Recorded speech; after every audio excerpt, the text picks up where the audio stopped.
வங்கதேசத்தில் ஷேக் முஜிபுர் ரஹ்மான் சிலை புகைப்படங்கள் அவமதிக்கப்படும் காட்சிகள் அவரது ஆதரவாளர்கள் மத்தியில் பெரும் சோகத்தை ஏற்படுத்தியிருக்கிறது. வங்கதேச போராட்டத்தில் கலவரக்காரர்களால் ஷேக் ஹசீனா தந்தை ஷேக் முஜிபுர் ரஹ்மான் சிலை உடைக்கப்பட்டது. இப்போது சிலை மீது ஏறிய இளைஞர் ஒருவர் சிறுநீர் கழிக்கும் அவலமான வீடியோவும் வெளியாகியிருக்கிறது. பல இடங்களில் அவரது புகைப்படங்களும் அவமதிக்கப்படும் காட்சிகள் வெளியாகியிருக்கிறது.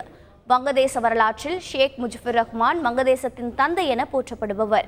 1971ஆம் ஆண்டு கிழக்கு பாகிஸ்தானாக இருந்த வங்கதேசத்தில் பாகிஸ்தான் அட்டூழியங்களில் ஈடுபட்ட போது ஷேக் முஜிபுர் ரஹ்மான் சுதந்திர போராட்டத்தில் நாட்டை வழிநடத்தியவர். பாகிஸ்தானிடம் இருந்து சுதந்திர காற்றை சுவாசிக்க செய்தவர். நாட்டின் முதல் அதிபராக பதவி வகித்து வங்கதேசத்தை வழிநடத்தியவர் என்பதும் குறிப்பிடத்தக்கது. அவரை இழிவுபடுத்தும் வகையில் போராட்டக்காரர்கள் செய்யும் செயல்கள் அவரது ஆதரவாளர்களுக்கிடையே சோகத்தையும் கோபத்தையும் ஏற்படுத்தியுள்ளது. செய்திகளை உடனுக்குடன் தெரிந்து கொள்ள உடனே சப்ஸ்கிரைப் பண்ணுங்க.